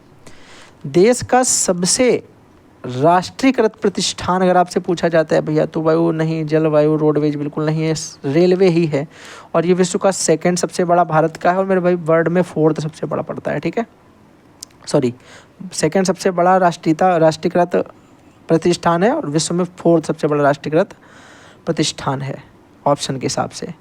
अगर आपसे यहाँ पूछा जाता है कि देश में मुद्रास्फीति को नियमित करता है कौन? आरबीआई। आरबीआई का ही तो काम होता है। भाई आरबीआई के ही ये काम होते हैं। मुद्रास्फीति मतलब क्या? आप बोलोगे इन्फ्लेमेशन भी कौन कंट्रोल करेगा? आरबीआई करेगा, ऑफ कोर्स मेरे भाई। ठीक है, आगे बढ़े। हाँ हाँ भाई, निम्नलिखित में से कौन सा कर आप सरकार की आय का स्रोत नहीं है? ये वाला देखो नहीं है, ये हम लोग ऑलरेडी कर चुके हैं भू राजस्व कर। दोबारा सेम क्वेश्चन कैसे रिपीट हो सकता है? ये दोबारा सेम क्वेश्चन कैसे रिपीट हो सकता है? ये ऐसे ही क्वेश्चन इसी वाली क्लास से आपको मिलेंगे 2017, जल्दी से बताना। पूछा गया है कि भारत पर प्रथम मुस्लिम आक्रमण 712 मोहम्मद बिन कासिम। निम्नलिखित में से कौन से शासन काल में देखो ये इंपॉर्टेंट है, ये वास्तुकला आपसे पूछी गई है। अगर चित्रकला पूछी जाती है तो जहांगीर था, अगर वास्तुकला पूछी गई है तो क्या हो जाएगा भैया? शाहजहां हो जाएगा। वास्तुकला पूछी गई है, वास्तुकला का स्वर्ण युग बोला जाता है। जहांगीर के समय को हम लोग चित्रकला का स्वर्ण युग बोलते हैं, चित्रकला का स्वर्ण युग। चलो जल्दी से अगले प्रश्न पे आ जाओ। मोहम्मद बिन कासिम ने अपनी राजधानी दिल्ली से कहाँ पे हस्तांतरण की? इसने अपना भैया देवगिरी यानी दौलताबाद में स्थानांतरित की थी। कहाँ? देवगिरी यानी दौलताबाद में। इंपॉर्टेंट क्वेश्चन था, हो गया। आगे आ जाओ।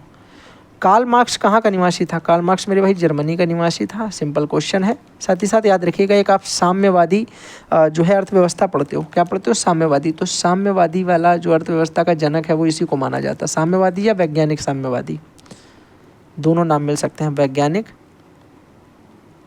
साम्यवादी। ये किसे कहा जाता है? बोलोगे भैया ये कार्ल मार्क्स को ही इसका जनक माना जाता है। चलो नेक्स्ट वन जल्दी से। प्रथम विश्व युद्ध की समाप्ति कब हुई? ये इंपॉर्टेंट क्वेश्चन है भाई। प्रथम विश्व युद्ध की समाप्ति कब हुई? 11 नवंबर सन जो है 1914 को मेरे भाई क्या होती है? इसकी समाप्ति होती है। ये क्वेश्चन बहुत ज़्यादा इंपॉर्टेंट है, ये क्वेश्चन बहुत ज़्यादा इंपॉर्टेंट है, इसको याद रखिएगा। 1918 को, सॉरी मैं 14 बोल दिया, तो स्टार्ट हुआ था यार। 11 नवंबर 1918 को मेरे भाई इसकी समाप्ति होती है, 1914 में इसकी शुरुआत होती है। बात आपसे किया जाए कि राष्ट्रपति राज्यसभा के कितने सदस्यों को मनोनीत कर सकता है? 12 सदस्यों को। साथ ही साथ लोकसभा में पहले कितने सदस्यों को मनोनीत करता था? पहले 2 को करता था। दोनों आंग्ल वाले जो होते थे मेरे भाई, आंग्ल, इनको 2 को करता था। लेकिन अकॉर्डिंग टू 104वां संविधान संशोधन इस वाले प्रावधान को ख़त्म कर दिया गया। 104वां 2019 में संविधान संशोधन हुआ था। चाहो तो ये भी याद रख सकते हो, पर कोई ज़रूरत नहीं, अगर नहीं चाहते तो छोड़ो फिर। प्रधानमंत्री की नियुक्ति कौन करता है? मैंने आपको पहले भी बताया था इस बात को, और इस बात को मैं आपको अभी भी बताता हूँ। अगर आपने ध्यान से मेरी बात को सुना था तो आपको याद होगा कि राष्ट्रपति क्या करता है? देखता है कि किसी मेरे भाई दल का जो बहुमत प्राप्त नेता होता है, बहुमत प्राप्त नेता होता है, किसी दल का बहुमत प्राप्त नेता, इसी को हम लोग क्या बोलते हैं मेरे भाई? प्रधानमंत्री। कौन इसे बनाता है? राष्ट्रपति इसकी नियुक्ति करता है। चलो आगे आ जाओ भैया। पूछा गया है कि लोकसभा की सदस्यता के लिए उम्मीदवार को कितनी आयु चाहिए? भैया लोकसभा के लिए वो कम से कम 25 साल का होना चाहिए, राज्यसभा के लिए कम से कम 30 साल का होना चाहिए, राष्ट्रपति के लिए कम से कम 35 साल का होना चाहिए, उपराष्ट्रपति के लिए भी कम से कम 35 साल का होना चाहिए, सुप्रीम कोर्ट के जज के लिए 65 वर्ष से कम होना चाहिए, हाई कोर्ट के जज के लिए 62 वर्ष से कम होना चाहिए। बस इससे ज़्यादा कोई एक्सप्लेन और कोई जल्दी नहीं समझा सकता। ठीक है, एक बार सुनो, ध्यान से लिखो। ठीक है, चीज़ों को रटना नहीं है, सारी चीज़ों को यार समझ के करो। एकदम एक्सप्लेनेशन के साथ पढ़ने का जो मज़ा है वो सिर्फ टिक लगाने से नहीं आएगा। सर्वोच्च न्यायालय के न्यायाधीशों की नियुक्ति कौन करता है? सर्वोच्च न्यायालय का जो न्यायाधीश होगा मेरे भाई, कहाँ का? सर्वोच्च न्यायालय का न्यायाधीश, राष्ट्रपति ही उसकी नियुक्ति करेगा। और अगर हम पूछे कि राष्ट्रपति को शपथ कौन दिलाएगा, तो इसका मुख्य न्यायाधीश शपथ दिलाएगा, मुख्य न्यायाधीश शपथ दिलाएगा। अब मैं अगर तुमसे इसमें थोड़ा सा और एक्सप्लेन करूँ, आप याद रखिएगा, आपको याद होगा सुप्रीम कोर्ट में 34 जज होते हैं, जिसमें से एक मुख्य न्यायाधीश होता है और 33 इसके साथ के न्यायाधीश होते हैं, सदस्य न्यायाधीश या अन्य न्यायाधीश बोलो इसको, अन्य न्यायाधीश। ठीक है, याद रखिएगा इस जो मुख्य न्यायाधीश है इसकी नियुक्ति कौन करता है? राष्ट्रपति। और बाकी के 33 की नियुक्ति करेगा राष्ट्रपति ही, लेकिन किसकी सलाह पे? मुख्य न्यायाधीश की सलाह पे। ये सारी बात मैंने आपको एक्सप्लेन की थी, आपको याद है ना अच्छे तरीके से। शेख सलीम चिश्ती का मकबरा आपसे पूछा जाता कहाँ? बताओ जल्दी से। ये वाला क्वेश्चन मैं तुम्हारे लिए छोड़ दूँ, ये वाला तुम्हारे लिए छोड़ दूँ, क्योंकि ये क्वेश्चन ऑलरेडी हम लोग भी कर चुके हैं। कहाँ पे था? जल्दी से बताओ, तुम्हारे लिए छोड़ दे रहा हूँ। वहाँ पे मोइनुद्दीन चिश्ती था। ध्यान से सुनना एक बात को, अजमेर ना लगा देना भाई। कहाँ पे है? फतेहपुर सीकरी। हमें पता था तुम लोग अजमेर यार क्यों लगाने लगे भाई, इतनी जल्दी कैसे बोल सकते हो? नाम तो देखो अलग है। चिश्ती पढ़ रहे हो क्या केवल? हैं? विश्व मौसम संगठन कहाँ पे? स्विट्जरलैंड यानी जिनेवा में है मेरे भाई, ये जिनेवा यानी स्विट्जरलैंड। चलिए आगे हम लोग बात करते हैं भाई। और धुरी राष्ट्रों का नेतृत्व किसने किया? धुरी राष्ट्रों का नेतृत्व करता मेरे भाई कौन था? याद करो जरा वो दिन जब मैंने तुमको धुरी राष्ट्र पढ़ाए थे और फिर मैंने तुमसे एक याद करने का तरीका बताया था भैया, कार्ल मार्क्स जहाँ पैदा हुआ उन्हीं ने किया था, तो यानी जर्मनी इसमें भी आंसर होगा। और कार्ल मार्क्स वाले में भी जर्मनी था। याद है कहाँ का था वो? जर्मनी था। भारत में हरित क्रांति की शुरुआत मेरे भाई कब होती है? आप बोलोगे भैया ये तो 1967-68 में होती है। भारत की बात कर रहा हूँ मैं, ध्यान से सुनिएगा। और मैं अगर आपसे पूछूं कि बताओ भारत में इनका जिसका जनक किसे माना जाता है, तो जल्दी से बता देना कमेंट बॉक्स में कि इसका जनक किसे, कौन से स्वामीनाथन है जिनको माना जाता है। जल्दी आइए। विश्व का सबसे जो है प्राचीन राजतंत्र देश कौन सा पूछा जा रहा है आपसे? सबसे प्राचीन राजतंत्र यार बोला जाए तो जापान का है। हाँ या ना? गलत तो नहीं है कुछ? ऑप्शन नहीं है? ऑप्शन नहीं, ये है ऑप्शन, देखो ये है ऑप्शन। ऑप्शन कैसे नहीं देगा भाई? ये कपास का रेशा पौधे के किस भाग से बनता है? जो कपास का रेशा बनता है ना, आप याद रखिएगा, कपास का रेशा जो है पौधे के बीजों से बनता है। कहाँ से बनता है? बीज से। नेक्स्ट वन जल्दी से, 2016 का लास्ट पेपर। बाबरनामा बाबर द्वारा लिखित एक क्या है? उसकी खुद की आत्मकथा है, ऑटोबायोग्राफी है। और इसी को मेरे भाई अब्दुल रहीम खान ने क्या कर दिया था? बाबरनामा फारसी में अनुवाद। बाकी जो बाबर ने लिखी थी वो तुर्की में लिखी थी। ये याद रखिएगा, 3-4 बार पूछा गया है। कन्नौज के युद्ध में हुमायूं के पराजित होने का कारण मेरे भाई क्या था? आपको मैंने बताया भी था शायद, अगर आपको याद होगा। ये कन्नौज या बेलग्राम का जो युद्ध होता है, वहाँ पे इसके साथ बारिश हो जाती है तो इसकी तोपें को चलती नहीं है, बस ये पेला जाता है वहीं पे। तोपें इसकी को जो है चलती नहीं है वहाँ पे। चलिए अगला क्वेश्चन। मैंने एक मुट्ठी भर बाजरे को हिंदुस्तान के साम्राज्य में लगभग खो दिया था, यह शब्द शेरशाह ने कहे थे। ये सब शेरशाह ने मेरे भाई किसके लिए कहे थे? आप बोलोगे भैया हमको अच्छे तरीके से याद है, मालदेव के साथ जब इसका युद्ध होता है। किससे? आप बोलोगे भैया एक नाम मिलता है हमको मालदेव राठौर का। क्या नाम मिलता है? मालदेव राठौर। मालदेव राठौर के साथ जब इसका युद्ध होता है, ये बड़ी भाई मशक्क़त से ये 1544 का युद्ध जीतता है। ये जीत जाता है शेरशाह, लेकिन बड़ी मेहनत से जीतता है। तब ये बात बोलता है कि मैंने एक मुट्ठी बाजरे के चक्कर में हिंदुस्तान साम्राज्य के लगभग पूरे में बिखेर दिया। जो भी था आगे आपने पढ़ लिया, ठीक है। इबादत खाना का निर्माण अकबर ने किस लिए ज़रूरत आता था? सभी धर्म के लोग बैठ के यहाँ बातें करते थे, बात हो गई। मराठों का सर्वाधिक उत्थान अगर आपसे पूछा जाता है किसके समय हुआ? छत्रपति शिवाजी महाराज के काल में। कब हुआ मेरे भाई? शिवाजी महाराज के काल में। याद रखेंगे इस बात को। संभाजी का भी कम योगदान नहीं है, हल्के मत लीजिएगा भाई, ठीक है। मूवी देखिएगा। तुम मेरे तिलक हो माथे का, तुम तिलक हमारे माथे का, जो भी है मतलब अच्छा है। लेकिन वो विलय नीति का सिद्धांत यानी हड़प नीति वही डलहौजी के समय आती है मेरे भाई, याद रखिएगा। इसके समय की 3 चीज़ें और याद रखिएगा, 2 चीज़ें। एक तो मेरे भाई 1853 और दूसरा 1854। 1853 में इसके समय एक ट्रेन चलाई जाती, पहली रेल, प्रथम रेल सेवा। कहाँ से? मुंबई से लेकर के ठाणे तक, मुंबई से ठाणे तक चलती है। 54 में डाक सेवा स्टार्ट की थी इसके समय पर, डाक सेवा। एक ये बात और एक ये विलय नीति, एक विलय नीति या इसी को हड़प नीति भी बोलते हैं, ठीक है। हड़प नीति। बात आ गई समझ में? आई होप तुम्हारी ये बातें कन्फर्म अच्छी तरीके से, बेहतरीन तरीके से हैं, बढ़िया तरीके से। इसी के समय अगर मैं तुमसे ये कहूँ कि इसी के समय तीनों जो प्रेसिडेंसियाँ थीं उसमें विश्वविद्यालय, लंदन के विश्वविद्यालय के हिसाब से खोलने का, उन्हीं के स्ट्रक्चर पे खोलने का जो प्रस्ताव रखा गया था, इसी के समय रखा गया था प्रस्ताव, ठीक है, यूनिवर्सिटीज़ खोलने का।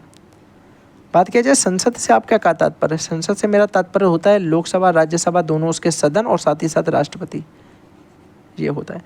लोकसभा से रिलेटेड एक क्वेश्चन और बनता है कि जो वित्त विधेयक या धन विधेयक होता है, जो धन विधेयक होता है, अकॉर्डिंग टू हम बात करते हैं अनुच्छेद 110 की, वो केवल और केवल लोकसभा में ही पेश होता है। तो याद रखिएगा जो कर संबंधी और जीएसटी संबंधी बहस होती है वो लोकसभा में भी होगी, याद रखिएगा वो भी लोकसभा में ही होगी, है। भारत के राष्ट्रपति को कौन सा अधिकार नहीं है? भारत के राष्ट्रपति को कौन सा अधिकार नहीं है? राष्ट्रपति यार क्या नहीं कर सकता है भैया, जल्दी से देखो। राष्ट्रपति के पास कौन सा अधिकार, ये वाला क्वेश्चन देखा जाए तो क्या हो सकता है, जल्दी से बताइएगा भैया, जल्दी से बताओ यार। मेरे हिसाब से अगर देखोगे तो देखो, संकटकालीन स्थिति में राष्ट्रपति शासन वगैरह घोषणा तो कर ही सकता है, ये वाली बात तो नहीं पूछा है ना, तो उसके अकॉर्डिंग वैसे ये तो कर सकता है ना, तो ये तो इसके हिसाब से गलत हो जाएगा। राजदूतों की नियुक्ति पदच्युत करना करते ही है विदेशों में। संसद को भंग कर सकता है, हाँ एक सदन तो कर सकता है ना लोकसभा, क्योंकि अस्थायी सदन है। लोकसभा के सदस्यों की नियुक्ति व पद, ये नहीं कर सकता भाई, ठीक है, ये नहीं कर सकता है, ये नहीं कर सकता है। चलिए, भारत का प्रथम नागरिक कौन होता है? राष्ट्रपति को भारत का प्रथम नागरिक, सेना का सर्वोच्च कमांडर, सेना का सर्वोच्च कमांडर, इन्हीं को कहा जाता है, किसे? राष्ट्रपति को। सर्दियों में अंटार्कटिका में अंधेरा रहता है मेरे भाई, अंधेरा रहता है कितने घंटे? 24 घंटे अंधेरा ही रहता है यार वहाँ पे भाई, 24 घंटे अंधेरा रहता है। जिंदगी बड़ी इनकी जो है गुलाल में डूबी हुई है। बात की जा रही अबीर गुलाल जो होता है में उड़ता हुआ हल्का रंगीन पदार्थ जो होता है, वो कौन सा पदार्थ होता है भैया? वो अभ्रक होता है। और जो रूबी होता है वो भी अभ्रक होता है, क्योंकि आपको ऑप्शन में अभ्रक ही मिलेगा। अभ्रक की जगह अगर रत्न मिलता है तो आपको रत्न लगा देना है, यानी माइका बोलते हैं रूबी को। रूबी इज माइका, ठीक है, सरमाइका नहीं, माइका। कर्नाटक के कैगा में स्थित है। कर्नाटक के कैगा में क्या स्थित है? परमाणु ऊर्जा उत्थान केंद्र है मेरे भाई। मैंने आपको बताया भी था, कैगा और कुदनकुलम हमारे भाई जो कहाँ पे पड़ता है? कुदनकुलम तमिलनाडु में, इसको भी याद रखिएगा। अगर हम बात करते हैं भारत में डाक प्रणाली की शुरुआत जो होती है, कब होती है? देखो यहाँ पे अगर ऑप्शन में अगर कहीं 1854 मिलता तो मैं वही लगाता, लेकिन नहीं मिलता है अगर 1854, तो फिर तुम्हें पता है ना कौन सा लगाना है, ये रॉबर्ट क्लाइव वाले का समय का, क्योंकि मैं 1854 मिलेगा नहीं तो ये लगाना पड़ेगा 1766। साथ ही साथ अगर हम बात करें इंटरनेट में दिखने वाला www का विस्तारित रूप क्या होता है? World wide web. क्या होता है? पहले वर्ड, गलत हो गया, वर्ड ठीक है, वाइड विथ कैसे ये आ गया, देखो वाइड वेब, ठीक है, स्पेलिंग ध्यान से पढ़ लेना। वर्ड ये वाला है, संसार वाला, अक्षर वाला नहीं है, इसको भी याद रखिएगा। ऐसा भी कर सकता है वो ये दे दे। अगला आखिरी क्वेश्चन दे रखा आपसे कि रेंच किसे कहते हैं? क्या बोलते हैं? रेंच किसे कहा जाता है? रेंच भैया क्या होता है? रेंच यार जो है पशुओं का बाड़ा तो नहीं, पशुओं का बाड़ा ही तो होता है रेंच। हाँ, रेंच तो इसी को बोलते हैं, रेंच तो इसी को बोलते हैं ना। मनुष्य का घर, जंगलों का पुंज, ना ना ना ना, यही होता है, पशुओं का बाड़ा ही होता है, रेंच बोलते हैं उसे। तो हम लोगों ने कर लिए हैं भैया कितने? आप बोलोगे 2016, 2017, 18, 19, 20, 21, 22, 23, 1, 2, 3, 4, 5, 6, 7, 8, 15, 18, 120 प्रश्न आप गिन लीजिएगा, पूरे के पूरे होंगे। 120 प्रश्न किए हैं। अगर आप ध्यान से देखोगे तो 120 प्रश्न को अगर आप, जैसे मैं आपको हर चीज़ के बारे में एक्सप्लेन भी करता हूँ, वहाँ से बनाओगे तो आपके लगभग यहाँ से 200 प्रश्न बन के तैयार होंगे। कितने? 200 प्रश्न बन के तैयार हो जाएंगे। और आई होप आपको बड़ा मज़ा आई होगी क्लास में मेरे साथ में। चलिए, अगर अच्छा लगता है तो वीडियो को शेयर करिएगा, फ्रेंड्स के साथ में लाइक करिएगा, और दोस्तों के साथ में मेरे भाई जो है ज़रूर शेयर करिएगा, ताकि चैनल आगे बढ़ सके। और लाइक बड़े ध्यान से कर दिया करो यार, पूरा क्लास देख के लाइक नहीं करते हो, बड़ी गंदी आदत है, बड़ा पाप लगेगा यार तुमको इस बात पे। किसी की मेहनत को नहीं समझते हो, इतना रात में जाके टाइप करना, रात में ही क्लास को शूट करना, दिन डालना, ठीक है। तो चलो फिर ठीक है, मेहनत करने में मुझे थोड़ा सा मोटिवेशन मिलेगा अगर आप वीडियो को लाइक करते हैं और चैनल को सब्सक्राइब करते हैं। चलिए, मिलते हैं फिर किसी अगले सेशन के साथ में। अब हो सकता है कि इसका आते लघुत्तरी वाला सेशन हम लोग पहले कर लेंगे, या फिर इसी का MCQ वाला सेशन अगर आप चाहते हैं तो MCQ का ही सेशन हम करेंगे। अगर आप चाहें तो बताइए, मैं संस्कृत की मैराथन लेके आऊँ। संस्कृत की 3 मैराथन में मैं आपका सारा का सारा संस्कृत का काम ख़त्म कर दूँ। 3 मैराथन में सारा का सारा संस्कृत का काम ख़त्म कर दूँ। तो चलिए स्टार्ट करेंगे, फिर अब देखेंगे कल के। आज पहले आप इस क्लास को देखिएगा, एंजॉय करिएगा। तब तक के लिए बाय बाय।